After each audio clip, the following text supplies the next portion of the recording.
अपन अब पढ़ेंगे बोरेक्स के गुण। बोरेक्स के कौन कौन से गुण होते हैं, बोरेक्स की कौन कौन सी प्रॉपर्टीज होती है। बोरेक्स बोरेक्स क्या होता है आपका यौगिक, आपका बोरेक्स को बोलते हैं, बोरेक्स क्या होता है आपका, बोरेक्स होता है Na2B4O7, ये होता है आपका बोरेक्स। अब इस बोरेक्स के कौन कौन से गुण होते हैं, इसके अंदर कौन कौन सी क्वालिटीज पाई जाती है, ये क्या क्या काम कर सकता है, क्या क्या इससे निकल सकता है, इससे क्या क्या बन सकता है, अपन वो पढ़ेंगे। इसके पिछले वीडियो में अपन ने क्या पढ़े थे, बोरेक्स का निर्माण कैसे किया जाता है। पेपर में कभी कभी सिंगल क्वेश्चन आ जाता है, क्वेश्चन लिख लेना आप कि बोरेक्स के प्रमुख गुण लिखिए। डायरेक्ट पेपर में पूछ लेगा कि बोरेक्स के गुण लिखिए, है ना, बोरेक्स के गुण लिखिए। तो बोरेक्स के गुण निम्नलिखित होते हैं। पहला, बोरेक्स बिल्कुल सफेद होता है। कैसा होता है, सफेद। सफेद मतलब पेपर वाइट, है ना, सफेद मतलब पेपर वाइट। जैसे कि पन्ना, ये पन्ना सफेद है, ये पन्ना क्या है, सफेद है ना। तो कैसा होता है, सफेद श्वेत होता है। क्रिस्टलीय, जो बोरेक्स का जो यौगिक होता है Na2B4O7, एक क्रिस्टल के रूप में पाया जाता है। क्रिस्टल, शक्कर के भी क्रिस्टल होते हैं, शक्कर के भी क्या होते हैं, क्रिस्टल होते हैं। हीरा भी क्रिस्टल रूप में पाया जाता है। तो बोरेक्स किस रूप में पाया जाता है, सफेद होता है और क्रिस्टलीय होता है। कैसा होता है, क्रिस्टलीय। और गर्म जल में विलय है, मतलब कि जब आप गर्म पानी में बोरेक्स को घोलोगे तो वो क्या होगा, घुल जाएगा। तो बोरेक्स जो होता है वो गर्म जल में क्या होता है, विलय होता है। बोरेक्स गर्म जल में क्या होता है, विलय होता है। बोरेक्स गर्म जल में क्या होता है, विलय होता है। बोरेक्स गर्म पानी में घुल जाता है। दूसरा, इसका जलीय विलयन जल अपघटन के कारण क्षारीय प्रकृति रखता है। जब आप बोरेक्स को, ये हो गया आपका बोरेक्स Na2B4O7, ये क्या हो गया आपका बोरेक्स, बोरेक्स क्या हो गया आपका Na2B4O7, क्या होगा आपका ये बोरेक्स। जब इस बोरेक्स को आप पानी में घोलोगे, गर्म पानी में घोलोगे, है ना, गर्म जल मतलब 2H2O, ये हो गया आपका गर्म पानी, जो गर्म जल। जब आप बोरेक्स को गर्म जल में क्रिया करवाओगे, गर्म जल में आप उसको अपघटित करवाओगे, जब बोरेक्स की क्रिया आप गर्म जल से करवाओगे तो जो विलयन बनेगा वो क्षारीय प्रकृति रखता है। कैसी प्रकृति रखता है, क्षारीय। देखो यहाँ पे क्षार बन गया, यहाँ पर सोडियम कितने हो गए, 2 दिख रहा है, सोडियम 2 सोडियम, और यहाँ पर O भी कितने हैं, 2 है, और हाइड्रोजन भी यहाँ पर कितने हैं, यहाँ के 2 हाइड्रोजन। तो 2NaOH, Na मतलब सोडियम, H यानी हाइड्रो, O यानी ऑक्साइड, सोडियम हाइड्रो ऑक्साइड, है ना। इसको ऐसा सुन लो कि यही याद हो जाए पूरे फोकस के साथ, है ना, सुनने से पूरा यही याद हो जाएगा। सोडियम हाइड्रो ऑक्साइड, है ना, क्षार बना, इसको क्षार बोलते हैं। सोडियम हाइड्रो ऑक्साइड क्या होता है, एक प्रकार का क्षार होता है, कास्टिक क्षार बोला जाता है। तो जब आप बोरेक्स को गर्म पानी में घोलोगे तो जो विलयन बनेगा उसमें क्या बनेगा, पहला टेट्रा बोरिक अम्ल बनेगा। देखो 4 को पढ़ते टेट्रा, ये लिखा 4 आने हो गए टेट्रा, और बी आने बोरिक, 4 आने टेट्रा और बी आने बोरिक, और ये अम्ल है, क्या है, ये अम्ल है ना। तो क्षारीय प्रकृति रखता है, मतलब कि यहाँ पर क्षार, सोडियम, ये क्षार है ना, सोडियम हाइड्रोक्साइड क्षार होता है। क्या, कौन सी प्रकृति रखता है, क्षारीय प्रकृति रखता है। जब आप बोरेक्स का जलीय विलयन, बोरेक्स को पानी में घोलने के बाद जो बनता है वो क्षारीय प्रकृति रखता है। अगला मतलब तीसरा, अम्लों के साथ क्रिया कर बोरिक अम्ल देता है। जब बोरेक्स की क्रिया, ये होता है आपका बोरेक्स Na2B4O7, ये होता है आपका बोरेक्स। बोरेक्स क्या होता है आपका Na2B4O7। जब बोरेक्स की क्रिया आप किसके साथ करवाओगे, अम्ल के साथ करवाओगे। HCl हाइड्रोक्लोरिक अम्ल, ये भी आपका अम्ल होता है, और H2SO4 सल्फ्यूरिक अम्ल, ये भी आपका क्या होता है, अम्ल होता है। तो बोरिक अम्ल प्राप्त होता है। जब बोरेक्स एक प्रकार का क्रिस्टल है, बोरेक्स एक प्रकार का क्या है, क्रिस्टल है। और जब आप बोरेक्स में HCl अम्ल ला करके, एसिड ला करके डाल दोगे, बोरेक्स के क्रिस्टल में आप एसिड ला करके डाल दोगे तो बोरिक अम्ल H3BO3 बनेगा। क्या बनेगा, बोरिक अम्ल H3BO3 बनेगा। क्लियर। उसी प्रकार जब आप बोरेक्स में सल्फ्यूरिक अम्ल H2SO4 ला करके डाल दोगे, जब आप बोरेक्स में सल्फ्यूरिक अम्ल H2SO4 ला करके डाल दोगे, तब भी आपका क्या बनेगा, बोरिक अम्ल H3BO3 बनेगा। क्या बनेगा, बोरिक अम्ल H3BO3 बनेगा। ये हो गया आपका बोरेक्स Na2B4O7। क्या हो गया, बोरेक्स हो गया। क्रिया किससे करवा रहे, अम्ल से। HCl आपका क्या हो गया, अम्ल हो गया, और साथ में पानी डाल दिए। क्या डाल दिया अपन ने, पानी डाल दिए। जल के 5 अणु और अम्ल के 2 अणु, तो क्या बना आपका, 2 अणु आपके बने सोडियम क्लोराइड के बने, और बोरिक अम्ल H3BO3 प्राप्त हुआ आपको। और साथ ही साथ जब आपने बोरेक्स की क्रिया किससे करवाए, सल्फ्यूरिक अम्ल H2SO4 के साथ करवाए, तो क्या बना आपका, Na मतलब सोडियम, SO4 मतलब सल्फेट, सोडियम सल्फेट प्राप्त हुआ, और H3BO3 बोरिक अम्ल आपका प्राप्त हुआ।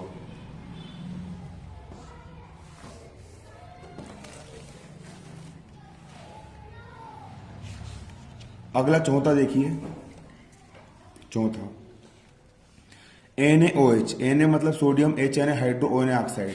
सोडियम हाइड्रोक्साइड की परिकलित मात्रा के साथ यह क्रिया करके सोडियम मेटाबोरेट देता है, सोडियम मेटाबोरेट देता है। जब आप बोरेक्स की क्रिया, बोरेक्स मतलब Na2B4O7 की क्रिया, जब आप बोरेक्स की क्रिया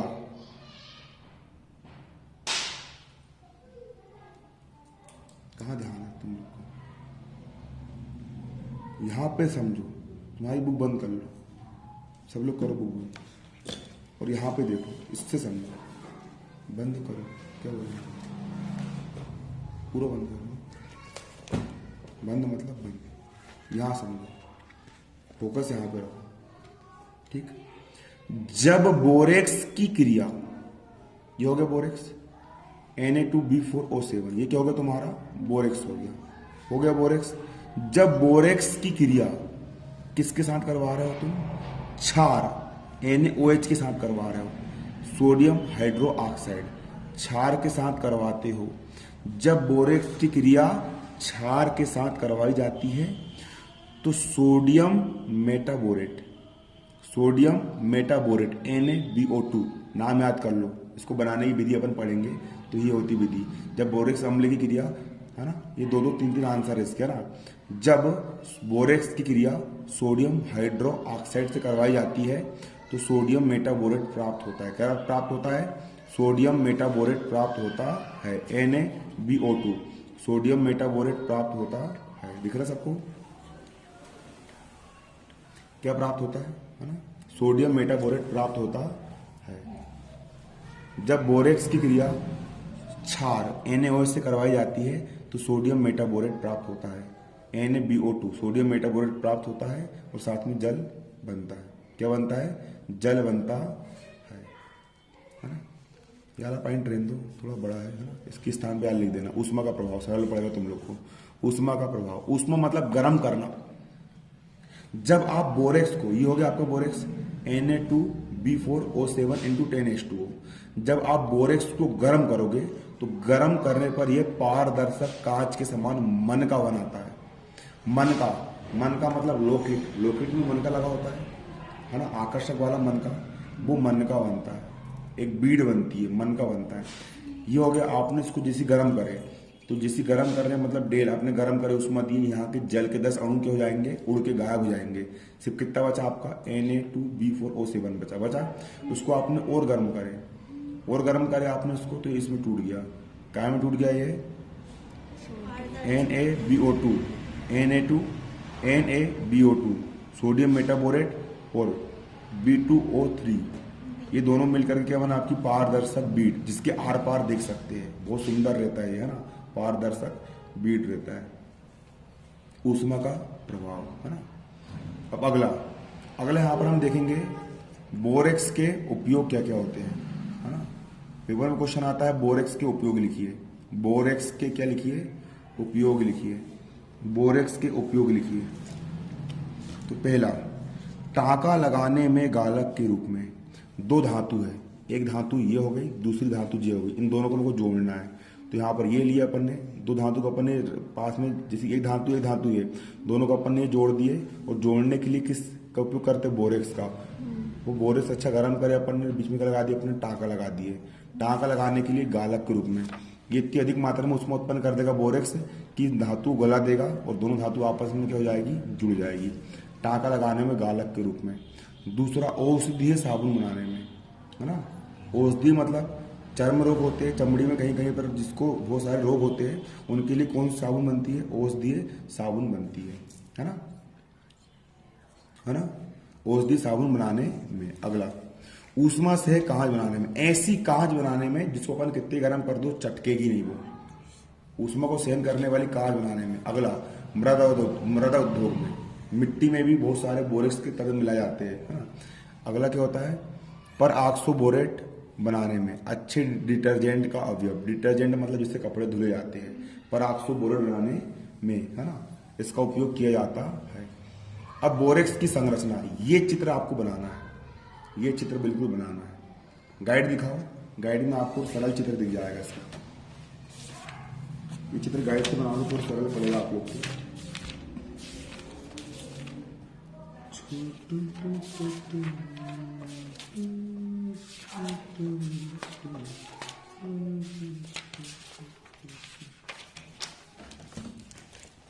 ये चित्र बनाना, सबको बनाना है। बोरेक्स, बोरेक्स मैं भी आपको बना के दिखा रहा हूँ ना।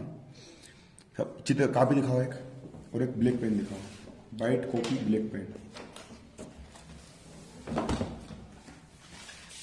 देखो ना यहाँ पे अच्छे से डिजाइनदार, बिल्कुल सही तरीके से। बोरेक्स का आपका यूज क्या होता है, क्या होता है बोरेक्स, Na2B4O7, ये यूज होता है आपका। सोडियम कितने हैं यहाँ पर, सोडियम कितने हैं यहाँ पर, सोडियम कितने हैं यहाँ पर, 2 सोडियम है। बोरान कितने हैं यहाँ पर, बोरान कितने हैं यहाँ पर, 4। ऑक्सीजन कितने यहाँ पर, ऑक्सीजन कितने यहाँ पर, 7 है। ये जो यौगिक होता है बोरेक्स का, जो क्या होता है, यौगिक होता है, ये टूट करके, बोरेक्स का जो यौगिक होता है ये Na+B4O5OH4- धन आयन और ऋण आयन रखता है। बोरेक्स का यौगिक इस प्रकार की संरचना ये रखता है ना। धन आयन भी रखेगा, सोडियम धन आयन के रूप में रहेगा, और बाजू वाला ऋणायन के रूप में रखेगा। एक धनायन एक ऋणायन रखता है। ऋणायन की संरचना में 2 बोरान परमाणु समचतुष्फलक होते हैं और 2 त्रिकोणी रखते हैं। 2 बोरान परमाणु समचतुष्फलक, है ना। 2 बोरान परमाणु क्या होते हैं, चतुष्फलक, ये चतुष्फल की आकृति बनाते हैं, है ना, और 2 त्रिकोणी रखते हैं। अब कैसे बनता है, इसकी आकृति देखो, किस प्रकार की संरचना रखता है ये संरचना कैसी रखता है, Na+B4O5OH4- चित्र बनाना सीख लो, नहीं बनेगा। कभी कभी पेपर में डायरेक्ट ये पूछ लेता है कि इस अणु की संरचना बनाइए, और 4 नंबर का रहेगा वो क्वेश्चन। तुमने इतना पढ़ के गए, इतना सारा याद करके कुछ नहीं पूछा, सिर्फ क्या पूछ लिया, चित्र। और जो चित्र बना के नहीं गए तुम, लग गई बात, है ना। और जिस इंसान ने कुछ नहीं पढ़ा, चित्र बना के चला गया, कभी कभी ऐसा भी होता है ना। कभी कभी जो पूरा पढ़ने वाले होते हैं वो पीछे रह जाते हैं, और IMP पढ़ने वाले आगे निकल जाते हैं। कारण क्या है, हाँ, लेकिन पूरा पढ़ने वाले का फायदा ये होता है, कल को कोई भी एग्जाम में बैठे, डॉक्टर के लिए बैठे, MBBS करने के लिए बैठे, कलेक्टर, कोई भी एग्जाम में बैठे ना, एक चुटकी में निकल जाता है ना कि। बोरान के कितने अणु हैं, 4 है। बोरान के कितने अणु हैं, 4 अणु है बोरान के 4 अणु, तो बोरान के 4 अणु। मैंने सिर्फ 2 विषय पूरे, एक विषय पूरे नहीं पढ़ा, फिजिक्स, उसमें मैंने इंपॉर्टेंट पढ़ा 11th-12th में। उस चक्कर में आज कोई भी एग्जाम देता हूँ, फिजिक्स में दिक्कत होती है, न्यूमेरिकल से नहीं बनते। केमिस्ट्री पूरी पढ़ा, आज केमिस्ट्री में कहीं दिक्कत नहीं आती है, मैथ्स में कहीं दिक्कत नहीं आती है, और फिजिक्स की स्टडी कर रहा हूँ मैं, पूरा पढ़ रहा हूँ, है ना कि नहीं। और तुम अभी से पढ़ रहे हो पूरा, तुमको बहुत बेनिफिट मिलने वाला है। बोरान के कितने तुम्हारे, 4 अणु हैं। पहला अभी 11 की फिजिक्स मैंने पूरी पढ़ ली है, पूरी पूरी वो भी, पूरी बुक इतनी मोटी। अब 12th की पढ़ रहा हूँ इस साल, फिर आने वाले साल फिर दोनों की कोचिंग पढ़ाऊंगा एक आध साल, ताकि मेरा ज्ञान बढ़ जाए अच्छे से। बोरान कितने अणु तुम्हारे? 4। पहला बोरान जो हो गया, ठीक, पहला बोरान जो हो गया, दूसरा बोरान जो हो गया, तीसरा बोरान जो हो गया, और चौथा बोरान ये हो गया बोरान। ऑक्सीजन कितने? ऑक्सीजन 5। देखो ऑक्सीजन कितने हैं? ऑक्सीजन 5 है, 5 ऑक्सीजन। एक ऑक्सीजन जो हो गया, दूसरा ऑक्सीजन जो हो गया, तीसरा ऑक्सीजन जो हो गया, चौथा ऑक्सीजन जो हो गया, और 5वां ऑक्सीजन यहाँ पे हो गया, ये हो गया। अब बंद बन गया ये ये ये ये ये ये जे जे, अरे ये और ये बन गया। OH कितने हैं? 4 है, 4 OH है। एक OH ये हो गया। मैं बताता नहीं ना, तुम घर में बनाते ना, पगला जाते, 2 घंटे बनाना पड़ता। मैंने 2 घंटे में सीखा था पहली बार इसको बनाना, और जब मेरे स्कूल में जाकर के मैंने मेरे दोस्तों को सिखाया 2 मिनट में सीख गए। 2 घंटे मेहनत मैंने करा, बेचारे लोग 2 मिनट में सीख गए। अच्छे से याद है मेरे को, हम 11th पढ़ते थे, है ना, सर ने बोल दिए थे कि चित्र बनाओ करके। जो हो गया आपका OH, है ना, इसलिए अच्छे से सीख जाओ बच्चों। ये OH, तीसरा OH ये हो गया, और चौथा OH ये हो गया। ये बन गया चित्र। सरल लग रहा, कठिन लग रहा? अब लगेगा ही सरल, है ना, समझाने का सब, समझने का सब सरल लगता है। तो ये ऐसा समझ लो कि यही आ गया है। अब घर जाके से तुरंत 4 बार बनाना। कितने बार? 4 बार। और जितना आज मैंने समझाया उतना तुरंत